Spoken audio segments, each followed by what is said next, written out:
Welcome to head in folder. ప్రస్తుతం మన భారతదేశంలో జరుగుతున్న అత్యంత గొప్ప ఆధ్యాత్మిక ఉత్సవం కుంభమేళ. ఇది ఒక అపూర్వ ఘట్టం. అసలు కుంభమేళ అంటే ఏంటి, దీనికున్న ప్రత్యేకత ఏంటి, దీనికున్న చారిత్రక నేపథ్యం గురించి ఈ వీడియోలో మనం తెలుసుకుందాం. అసలు కుంభమేళ అంటే ఏమిటి? కుంభమేళాలో కుంభ అంటే కుండ లేదా కలశం అని అర్థం. భారతీయ ఖగోళ శాస్త్రం ప్రకారం కుంభం అనేది ఒక రాశిని కూడా సూచిస్తుంది. ఆ రాశిలోనే కుంభమేళాను నిర్వహిస్తారు. మేళ అంటే సమూహ కలయిక లేదా జాతర. భగవన్నామ స్మరణతో తరించే శివ వైష్ణవ ఆరాధకులైన సాధువులు, అఘోరాలు, భక్తి మార్గంలో నడిపించే ఆధ్యాత్మిక గురువులు, పండితులు, పరిశోధకులు, దేశ విదేశాల నుంచి లక్షలాదిగా భక్తులు పవిత్రమైన త్రివేణి సంగమంలో స్నానం చేయడం ముక్తి మోక్ష మార్గమని విశ్వసిస్తారు. అతి పవిత్రంగా జరిగే ఈ మహా ఉత్సవంలో దేవతలు సైతం స్నానమాచరించి పునీతులు కావడానికి మానవ రూపంలో దివి నుంచి భూమికి దిగి వస్తారని ఒక పురాణ గాథ. పురాణాల్లో కుంభమేళ పవిత్రతకు మూల కథ. వేదకాలం నుంచి జరుగుతున్న ఈ కుంభమేళా గురించి పలు పురాణాల్లో ఉన్నట్లు తెలుస్తుంది. శ్రీమద్ భాగవతం, రామాయణం, మహాభారతం మరియు విష్ణు పురాణం లాంటి ప్రాచీన గ్రంథాల్లో దీని ప్రస్తావన ఉంది. దాని ప్రకారం రాక్షసుల బాధపడలేక దేవతలు శ్రీ మహావిష్ణువు దగ్గరికి వెళ్ళి వారి బాధలు చెప్పగా, బలవంతులైన రాక్షసులతో స్నేహంగా ఉండి క్షీరసాగర మథనం అంటే పాల సముద్రాన్ని చిలకమని, దానివల్ల అమృతం పుడుతుందని చెప్తాడు. అందుకు కవ్వంగా మందరగిరి పర్వతాన్ని త్రాడుగా సర్పరాజైన వాసుకిని దేవతలు ఒప్పిస్తారు. రాక్షసరాజైన బలిచక్రవర్తిని ఇంద్రుడు క్షీరసాగర మథనం జరిపితే అమృతం పుడుతుందని, దాన్ని సేవిస్తే మరణం దరిచేరదని ఒప్పిస్తాడు. శ్రీ మహావిష్ణువు కూర్మావతారంలో మందరగిరి పర్వతాన్ని కింద పడకుండా మోయగా, వాసుకి పడగవైపు రాక్షసులు, తోకవైపు దేవతలు చేరి చిలకడంతో ముందుగా విషం పుట్టింది. దాన్ని పరమశివుడు సేవించి తన కంఠంలో దాచుకోవడం వల్ల గరళాకంఠుడయ్యాడు. దేవదానవులు మళ్లీ క్షీరసాగర మథనం ప్రారంభించగా దేవతల వైద్యుడైన ధన్వంతరి అమృత కలశంతో ఆవిర్భవిస్తాడు. అమృతాన్ని పొందేందుకు దేవతలు, రాక్షసులు పోటీపడి వారి మధ్య భీకర పోరు జరుగుతుంది. ఈ యుద్ధ సమయంలో అమృత కుంభంలో నుంచి కొన్ని చుక్కలు భూలోకంలోని 4 నదుల్లో పడ్డంతో ఆ 4 నదులు అత్యంత పవిత్రతను సంతరించుకున్నాయట. అవే హరిద్వార్లోని గంగానది, ఉజ్జయినిలోని సిప్రా నది, నాసిక్లోని గోదావరి నది, ప్రయాగ్రాజ్లోని త్రివేణి సంగమం. అందువల్లనే ఈ నదుల్లోని నీళ్లు కొన్ని సమయాల్లో అమృతత్వాన్ని సంతరించుకుంటాయట. ఆ సమయంలో ఆయా ప్రాంతాల నదుల్లో స్నానం చేయడం వల్ల ఆత్మశుద్ధి అవుతుందని, పునర్జన్మ చక్రం నుంచి విముక్తి లభిస్తుందని భక్తుల విశ్వాసం. చరిత్రలో కుంభమేళ 9వ శతాబ్దంలో జగద్గురు ఆదిశంకరాచార్యులు భారతీయ హిందూ సంప్రదాయాన్ని పునరుద్ధరించడంలో కీలక పాత్ర పోషించారు. దేశవ్యాప్తంగా ఉన్న పండితుల్ని, ఆధ్యాత్మికవేత్తల్ని, సాధువుల్ని కలిసేందుకు నదుల ఒడ్డునే వేదికల్ని ఏర్పాటు చేయడంతో అదే కుంభమేళాగా మారిందని ప్రసిద్ధి. బౌద్ధ మత ప్రభావం పెరుగుతున్న కాలంలో, అలాగే మొఘలుల దండయాత్రల సమయంలో హిందూ ధర్మాన్ని రక్షించేందుకు ఆదిశంకరాచార్యులు మహానిర్వాణి, నిరంజని, జునా, అటల్, ఆవాహన్, అగ్ని మరియు ఆనంద్ అనే 7 అఖారాలను స్థాపించారు. ఈ అఖారాల ప్రధాన ఉద్దేశ్యం హిందూ సంప్రదాయాలు, విలువలను కాపాడటమే కాకుండా యుద్ధ కళల్లో నైపుణ్యం కలిగిన ఋషుల సమూహాలను తయారు చేయడం. అఖారాలు గ్రంథాల ద్వారా మతాన్ని బలపరచడంలో, జాతీయోద్యమంలో కూడా ముఖ్యమైన పాత్రను పోషించాయి. కుంభమేళా సందర్భంలో ఈ అఖారాలకు ప్రత్యేక స్థానం ఉంది. కుంభమేళా ఎన్ని రకాలు, ఎన్ని సంవత్సరాలకు నిర్వహిస్తారు? కుంభమేళా 5 రకాలుగా ఉంటుంది. 1 మహాకుంభమేళా, ప్రతి 144 సంవత్సరాలకు అంటే 12 పూర్ణ కుంభమేళాల తర్వాత వస్తుంది. ప్రయాగ్రాజ్లో మాత్రమే ఇది జరుగుతుంది. భూమిపైన 1 ఏడాది అయితే దేవతలకు 1 రోజుతో సమానం. దీని ప్రకారం దేవతలు, రాక్షసుల మధ్య 12 ఏళ్ల పాటు యుద్ధం జరిగింది. అందుకే 12 ఏళ్లకు ఒకసారి పూర్ణ కుంభమేళా నిర్వహిస్తారు. దేవతలకు 12 సంవత్సరాలైతే భూమిపైన 144 సంవత్సరాలకు సమానం. అందుకే ఈ 144 ఏళ్లకు ఒకసారి మహాకుంభమేళాను నిర్వహిస్తారు. ఇప్పుడు నిర్వహించేది ఈ మహాకుంభమేళానే. ఇక ఈ మహాకుంభమేళాను కేవలం ప్రయాగ్రాజ్లోనే నిర్వహిస్తారు. ఎందుకంటే ప్రయాగ్రాజ్లో గంగా, యమున, సరస్వతి నదుల సంగమం కావడంతో ఈ మహాకుంభమేళాను అక్కడే నిర్వహిస్తారు. 2 పూర్ణ కుంభమేళా, 12 ఏళ్లకు ఒకసారి అలహాబాద్, హరిద్వార్, నాసిక్, ఉజ్జయినిలో జరుగుతుంది.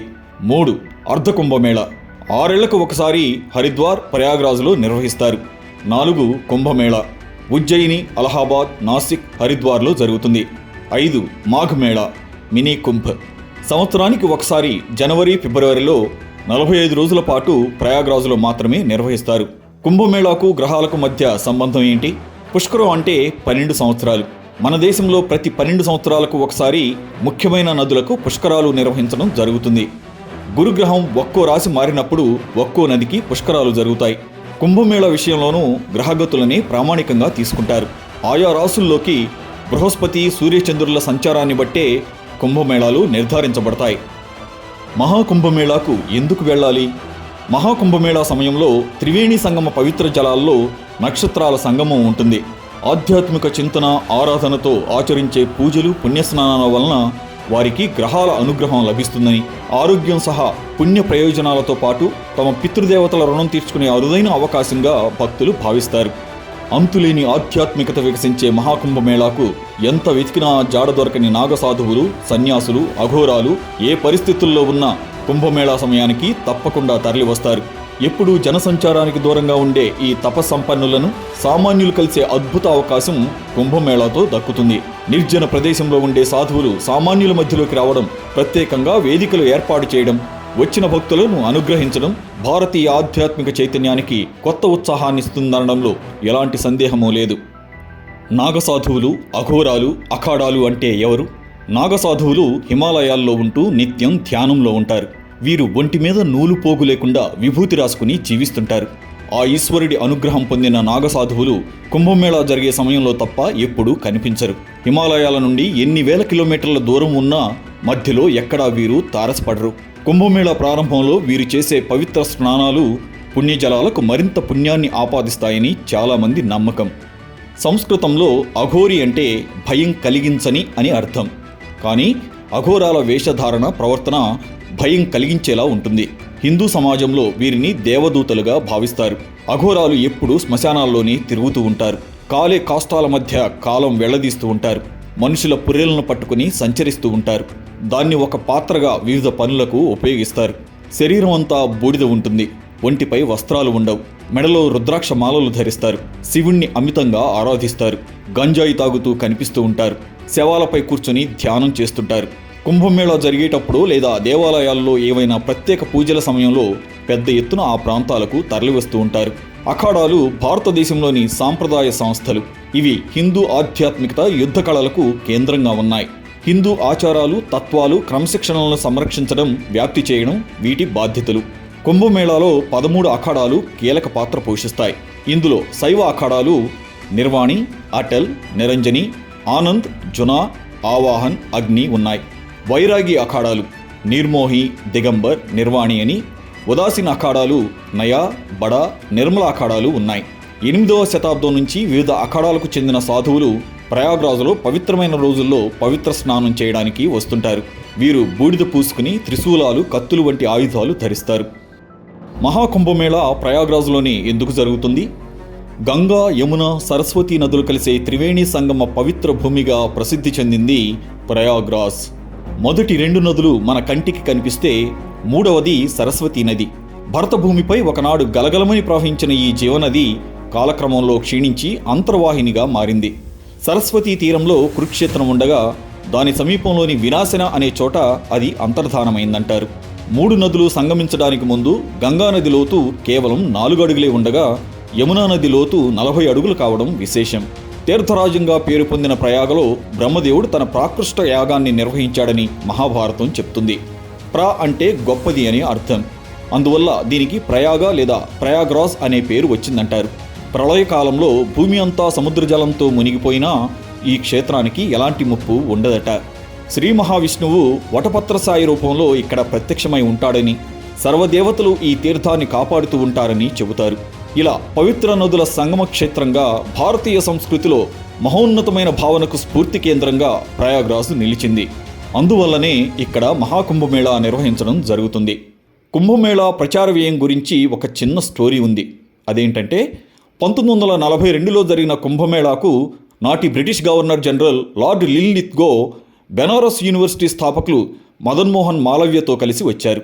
దేశం నలుమూలల నుంచి లక్షలాది మంది వచ్చి స్నానాలు చేయడం ఆయనకు ఆశ్చర్యానికి గురిచేసిందట.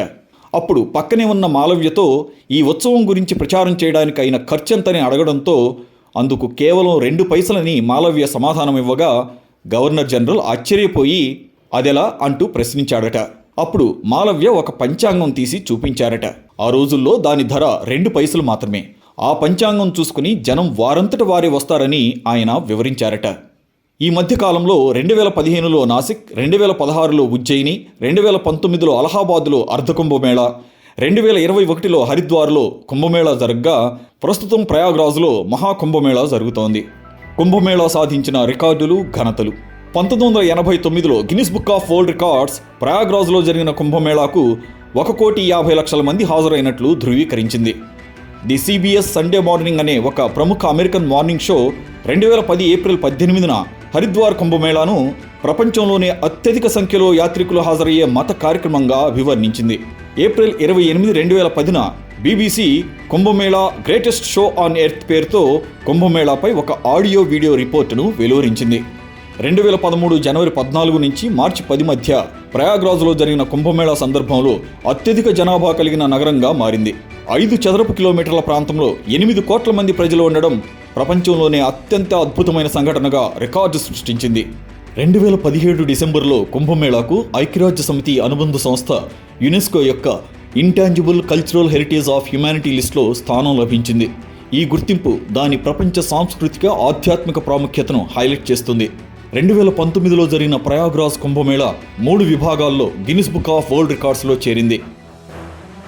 కనీ విని ఎరుగని రీతిలో 45 రోజుల పాటు జరగనున్న మహోన్నత ఆధ్యాత్మిక క్రతువులో భారతదేశంలోని అన్ని ప్రాంతాల నుంచే కాకుండా ప్రపంచవ్యాప్తంగా వివిధ దేశాల నుంచి 40 కోట్ల మందికి పైగా భక్తులు హాజరయ్యే అతిపెద్ద వేడుకగా ఈ మహాకుంభమేళా నిలుస్తుంది. తద్వారా భారతీయ ఆధ్యాత్మిక వైభవాన్ని, చారిత్రక వైశిష్ట్యాన్ని సమున్నత శిఖరాలకు చేరుస్తుంది. ఇలాంటి మరిన్ని వీడియోస్ కోసం హిడెన్ ఫోల్డర్ యూట్యూబ్ ఛానల్ని సబ్స్క్రైబ్ చేసుకోండి.